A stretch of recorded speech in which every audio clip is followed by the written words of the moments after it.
اعوذ باللہ من الشیطان الرجیم بسم اللہ الرحمن الرحیم۔ عزیز طلبہ، سبق نمبر 61 سورۃ الدہر آیت نمبر 4 تا 9 آج کے سبق میں ہم پڑھیں گے۔ سب سے پہلے ہم ان آیات کریمہ کی لغوی صرفی و ترکیبی حیثیت جانتے ہیں، اس کے بعد لغوی ترجمہ، پھر وہ محاورہ ترجمہ اور مختصر تفسیر ہم پڑھتے ہیں۔ انا اعتدنا یہ جمع متکلم فعل ماضی معلوم باب افعال سے ہے۔ اعتد یعتد اعتداد کا معنی آتا ہے تیار کرنا۔ اعتدنا یہ ہم نے تیار کیا ہے، للکافرین کافروں کے لیے، سلاسل سلاسل یہ سلسلتن کی جمع ہے، زنجیروں کو کہتے ہیں، دونوں سین کے کسرے کے ساتھ اس کا مفرد آتا ہے سلسلتن۔ اغلال یہ غلن کی جمع ہے، غین کے ضمہ کے ساتھ اور لام کی تشدید کے ساتھ۔ یہ ان بیڑیوں کو اور ان طوق کو کہا جاتا ہے جو قیدی کے گلے میں لٹکائے جاتے ہیں، پہنائے جاتے ہیں۔ سعیر کا معنی آتا ہے بھڑکنے والی آگ، یہاں اس سے مراد جہنم ہے۔ تو یہ سلاسل و اغلالا اعتدنا کے لیے مفعول بھی ہے، للکافرین متعلق باعتدنا کے ہیں۔ ان الابرار ابرار یہ برون کی جمع ہے، نیکی کرنے والا اور نیکوکار شخص کو کہتے ہیں۔ شرب یشرب کا معنی آتا ہے پینا۔ کأس پیالے کو کہتے ہیں۔ مزاج کا معنی ہے ملاوٹ کے اور ذائقے کے، امیزش کے۔ کافور یہ بھی چشمے کا نام ہے یا جو ہے ایک خاص قسم کے شراب کا نام ہے۔ عین یشرب بہا عباد اللہ یفجرونہا، فجر یفجر تفجیر فعل اور مصدر دونوں ساتھ ذکر ہیں، اس کا معنی آتا ہے جاری کرنا، بہانا۔ یوفون اصل میں یوفیون تھا، یا ما قبل کی حرکت ما قبل کو دے کر یا کو یوسر والقانون سے جو ہے وہ اسے تبدیل کر دیا، التقاء ساکنین سے اس کو گرا دیا، تو یوفیون سے یوفون بنا۔ اس کا معنی آتا ہے پورا کرنا۔ نظر لغت میں کہتے منت مانے کو، اور اصطلاح میں کہتے ایجاب ما لم یجب، یعنی وہ چیز جو انسان پر لازم نہ ہو، واجب نہ ہو، وہ اپنے اوپر واجب کر دیں۔ وَيَخَافُونَ يَوْمًا كَانَ شَرُّهُ مُسْتَطِيرًا، وَيَخَافُونَ کا معنی آتا ہے ڈرنا۔ یومن یہ موصوف ہے، کان شرہ مستطیرا یہ جملہ اس کے لیے صفت واقع، مستطیرا کان کے لیے خبر ہے۔ وَيُطْعِمُونَ الطَّعَامَ عَلَى حُبِّهِ، الطعام مفعول به علی حبه ای مع حبه متعلق بیطعمون کے ہیں۔ مسکینا مفعول به ثانی ہے، و یتیما و اسیرا کا عطف مسکینا پر ہے۔ انما نطعمکم لوجه اللہ، لوجه اللہ متعلق بنطعمکم کے ہے، لا نرید منکم جزاء و لا شکور جزاء مفعول به ثانی ہے، اور لا شکور کا عطف جزاء پر ہے۔ یہ عینن موصوف ہے، یشرب بہا عباد اللہ یہ جملہ اس کے لیے صفت واقع ہے۔ عینن یا تو کافور سے بدل واقع ہے یا من کا اسن سے جو ہے بدل واقع ہے، دونوں ترکیب اس کی درست ہے۔ لغوی ترجمہ انا اعتدنا بے شک ہم نے تیار کر رکھی ہیں، للکافرین منکروں کے لیے، سلاسل زنجیریں، و اغلالا اور طوق بیڑیاں، و سعیرا اور جہنم۔ ان الابرار البتہ نیک لوگ، یشربون پیتے ہیں، من کأس ایسے پیالے سے، کان مزاجها کافورا جس میں امیزش ہے کافور کی، عینن یعنی ایسے چشمے کی، یشرب بہا کہ پیتے ہیں اس چشمے سے، عباد اللہ اللہ کے نیک بندے، یفجرونہا تفجیرا چلاتے ہیں وہ اس کی نالیاں، یوفونا پیتے ہیں ایسے لوگ، یوفون بالنذر جو پورا کرتے ہیں اپنے منتوں کو، ویخافون اور ڈرتے ہیں، یومن ایسے دن سے، کان شرہ مستطیرا کہ اس کی برائی پھیل پڑے گی، مستطیرا کا معنی پھیلنا۔ ویطعمون الطعام اور کھلاتے ہیں، کانا علی حبہ اس کی محبت پر، مسکینا محتاجوں کو، و یتیما یتیموں کو، واسیرا اور قیدیوں کو۔ انما نطعمکم کہتے ہیں ہم تو تمہیں کھلاتے، لوجہ اللہ اللہ کی رضا کے لیے، لا نرید منکم نہیں چاہتے ہم تم سے جزاء بدلہ، ولا شکورا اور نہ ہم چاہتے ہیں شکر گزاری۔ انا اعتدنا للکافرین سلاسل و اغلالا و سعیرا۔ عزیز طلبہ، گزشتہ آیات کریمہ میں اللہ رب العزت نے انا ہدیناہ السبیل اما شاکرا و اما کفورا میں دو راستوں کی طرف اشارہ فرمایا کہ کافروں کے لیے بلکہ تمام انسانیت کے لیے ہم نے دو راستے بنائے ہیں۔ اب دو راستوں میں سے بعض لوگ وہ ہیں جو شکر اور قدردانی کا راستہ، اسلام کا راستہ اپناتے ہیں، اور دوسرا وہ ہے جو ناشکری کا۔ تو جو لوگ ناشکرے ہیں، کافر ہیں، اللہ تعالیٰ کی بات کو نہیں مانتے، تو ان کے لیے اللہ رب العزت ارشاد فرماتے انا اعتدنا للکافرین سلاسل و اغلالا و سعیرا، ہم نے ہی کافروں کے لیے زنجیریں، گلے کے طوق، و سعیرن اور بھڑکتی ہوئی آگ تیار کر رکھی ہیں۔ بھڑکتی ہوئی آگ، گلے کی طوق اور زنجیریں ہم نے کافروں کے لیے تیار کر رکھی ہیں۔ یہ کافروں کے گلے میں پہنائے جائیں گے، کافروں کو جہنم میں پھینکا جائے گا، ان کو زنجیروں سے جکڑ کر جو ہے جہنم میں پھینکا جائے گا۔ اور باقی وہ لوگ جو قدردان ہیں، اللہ تعالیٰ کی نعمتوں کا شکر ادا کرتے ہیں، وہ یہ ایمان رکھتے ہیں کہ ہمیں پیدا بھی اللہ نے کیا، ہمارے خالق بھی وہی ہے، مالک بھی وہی ہے، رازق بھی وہی ہے، ہم تو اس کے بندے ہیں، عاجز ہیں، محتاج ہیں، وہ ہر حال میں اللہ کا شکر ادا کرتے ہیں۔ تو ایسے شکر گزار لوگوں کے لیے اللہ رب العزت ارشاد فرماتے ہیں ان الابرار یشربون من کأس کان مزاجها کافورا، بے شک نیک لوگ ایسے جام سے مشروبات پئیں گے کان مزاجها کافورا، جس میں کافور کی آمیزش ہوگی، یعنی اس میں کافور کا بھی ذائقہ ہوگا، اس کی بھی ملاوٹ ہوگی۔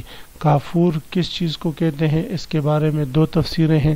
ایک تفسیر یہ ہے کہ کافور سے مراد جنت کی خاص قسم کی شراب ہے، وہ شراب بھی اس میں ملا ہوا ہوگا، اور دوسرا قول یہ ہے کہ اس سے مراد جنت کے خاص چشمہ ہے، اس چشمے کا پانی جو ہے اس شراب میں ملا ہوا ہوگا، جو شراب جنتیوں کو دی جائے گی۔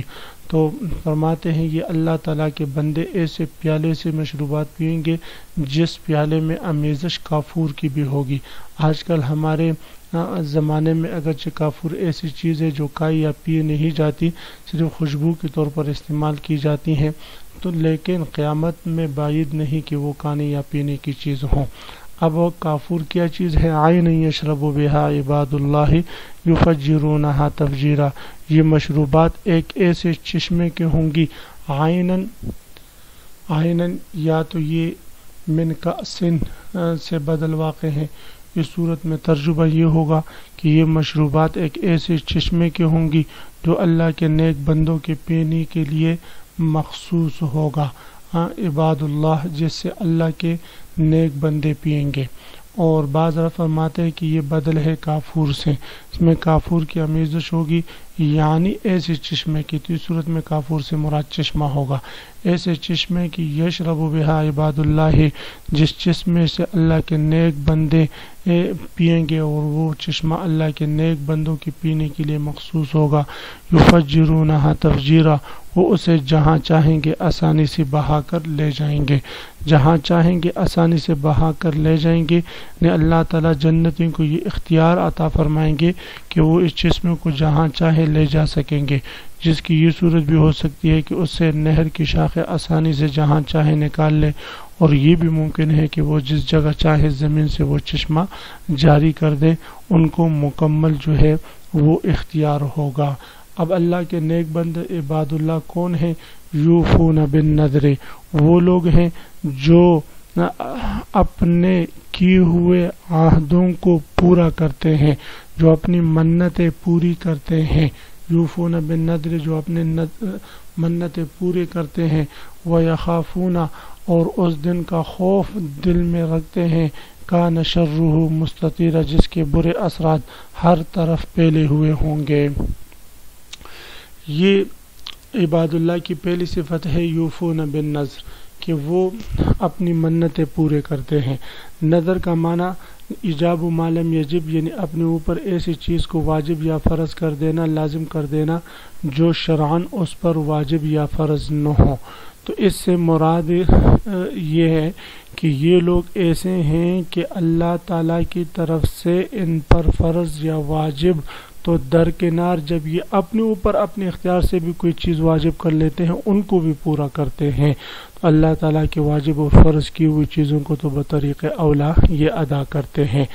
نظر کے انعقاد کے لیے عزیز طلباء علماء فرماتے ہیں چند مسئلے ہیں بڑے اہم اور خصوصی مسئلے ہیں، ان کو نوٹ فرما لیں۔ پہلا مسئلہ یہ ہے کہ نظر کے منعقد ہونے کے لیے پہلی شرط یہ ہے کہ جس کام کی نظر مانی جائے وہ جائز اور حلال ہو، معصیت نہ ہو۔ اگر کسی نے کسی گناہ اور ناجائز کام کی نظر مان لی تو اس پر لازم ہے کہ وہ ناجائز کام نہ کرے اور قسم کا کفارہ ادا کر لے، اپنا نظر توڑ دے۔ تو یہ جیسے کہ آج کل ہمارے عرف میں بہت سارے عورتیں یہ قسم کھاتی ہیں کہ میرا بیٹا ٹھیک ہو جائے تو میں 7 گاؤں میں گھوم کر وہ کلو بز خیرات غواڑم، تو یہ ناجائز ہے۔ سوال کرنا، بھیک مانگنا یہ تو حرام ہے، ایسی نظریں ماننا یہ ٹھیک نہیں ہے، یہ پہلی شرط ہے، معصیت کی نظر منعقد نہیں ہوتی۔ دوسری شرط یہ ہے کہ وہ اللہ کی طرف سے واجب نہ ہو۔ اگر اللہ تعالیٰ کی طرف سے پہلے سے ایک نماز واجب ہے، زکوٰۃ فرض ہے، تو ان نمازوں کی نظر ماننے کا کوئی فائدہ نہیں ہے، اس لیے کہ وہ تو اللہ تعالیٰ کی طرف سے پہلے سے اس پر واجب ہے۔ امام اعظم ابو حنیفہ رحمہ اللہ تعالیٰ کے نزدیک ایک شرط یہ بھی ہے کہ جس کام کو بذریعہ نظر اپنے اوپر واجب کیا اس کی جن سے کوئی عبادت شریعت میں واجب کی گئی ہو، جیسے نماز، روزہ، صدقہ، قربانی وغیرہ، اور جس کی جن سے شرعاً کوئی عبادت مقصود نہیں، اس کی نظر ماننے سے نظر لازم نہیں ہوتی۔ جیسے کوئی شخص کہے کہ بھئی اب میرا فلاں کام ہو گیا تو میں جو ہے مریض کی عیادت کے لیے جاؤں گا، بس ٹھیک ہے، مریض کی عیادت کرنا عبادت تو ہے لیکن عبادت مقصودہ نہیں ہے۔ اسی طرح ایک مسئلہ سامنے آیا کہ ایک عورت نے نظر مانی کہ اگر میرے بھائی کا بیٹا ہو جاتا ہے تو اب میں اپنے گھر سے ان کے گھر تک پیادل جا کر اس بیٹے کو دیکھوں گا اللہ کی رضا کے لیے، تو اب یہ نظر تو نہیں بھئی، اب پیادل گھومنا کون سے عبادت مقصودہ ہے، تو لہذا ایسی نظر منعقد نہیں ہوتی۔ تو فرماتے یوفون بالنذر، یہ عباد اللہ ایسے لوگ ہیں جو پورا کرتے ہیں اپنی منتوں کو، ویخافون یوما، اور ڈرتے ہیں ایسے دن کے عذاب سے، کان شرہ مستطیرا، جس کی شر پھیلی ہوئی ہوگی، یعنی اس دن کی سختی اور شر سے کوئی بھی بنی آدم محفوظ نہیں ہوگا، سب پر چائی ہوئی ہوگی۔ البتہ نیک لوگ، اللہ کے مقرب اور مقدس لوگ اللہ کے عرش کے سائے میں ہوں گے، وہ محفوظ ہوں گے، باقی سب کے سب اپنے گناہوں میں ڈوبے ہوئے ہوں گے، کوئی گھٹنوں تک، کوئی ناف تک، کوئی پورا کا پورا اپنے پسینے میں ڈوبا ہوا ہوگا، سخت دن ہوگا۔ وَيُطْعِمُونَ الطَّعَامَ، یہ عباد اللہ کون لوگ ہیں؟ یہ دوسری صفت ہے کہ وہ لوگ ہیں جو کھلاتے ہیں، کان علی حبہ، علی حبہ کا ایک مطلب مع حبہ کے ہے، یعنی باوجود یہ کہ وہ کھانا ان کو پسند ہے، ان کی چاہت ہے اس کھانے کی طرف، ان کی ضرورت بھی ہے، باوجود محبت، چاہت اور ضرورت کے وہ کھانا وہ لوگ کھلاتے ہیں مسکیناً، محتاجوں کو، یتیموں کو اور قیدیوں کو۔ دوسرا مطلب یہ ہے کہ وہ ایسے مال کھلاتے ہیں کہ جو مال ان کو پسند ہوتا ہے، لن تنالوا البر حتى تنفقوا مما تحبون، ایسے گھٹیا چیزوں کو اللہ کے راستے میں نہیں دیتے بلکہ پسندیدہ چیزوں کو اللہ کے راستے میں خرچ کرتے ہیں۔ کن کو دیتے ہیں؟ مسکینوں کو، محتاجوں کو دیتے ہیں، یتیموں کو دیتے ہیں، اسیرن قیدیوں کو دیتے ہیں۔ اسیر کو کھانا کھلانا چونکہ حکومت کی ذمہ داری ہے، بیت المال کی ذمہ داری ہے، تو یہ مالدار لوگ جب اسیروں کو، قیدیوں کو کھانا کھلاتے ہیں، ان کی دعوت کرتے ہیں، تو یہ در حقیقت ان کے ساتھ نہیں بلکہ ادارے کے ساتھ اور بیت المال کے ساتھ جو ہے اور اسلامی حکومت کے ساتھ ہمدردی اور اس کے ساتھ تعاون ہوتا ہے، اس لیے فرمایا کہ یہ بھی باعث ثواب ہے۔ اور یہ جب کھانا کھلاتے ہیں یا اللہ کے راستے میں کوئی چیز دیتے ہیں تو یہ کہتے ہیں انما نطعمکم لوجہ اللہ، بھائیو میں نے اللہ کی رضا کے لیے تمہیں کھلایا ہے، کوئی دکھلاوا نہیں، کوئی میری لالچ نہیں، کوئی بھی چیز سوائے اللہ کی رضا کے اور دل میں نہیں۔ لا نرید منکم جزاء، میں اس کھانے کا تم سے کوئی بدلہ نہیں چاہتا، ولا شکور، اور نہ شکر گزاری چاہتا ہوں، بس اللہ کی رضا کے لیے میں نے کھلایا اور بلا دیا۔ تو عزیز طلباء، اسی کے ساتھ آج کے سبق کا اختتام ہوا۔ آپ حضرات اس کو خوب غور سے سنیں، سمجھیں۔ اللہ ہم سب کا حامی و ناصر ہو، آمین۔ وآخر دعوانا ان الحمدللہ رب العالمین۔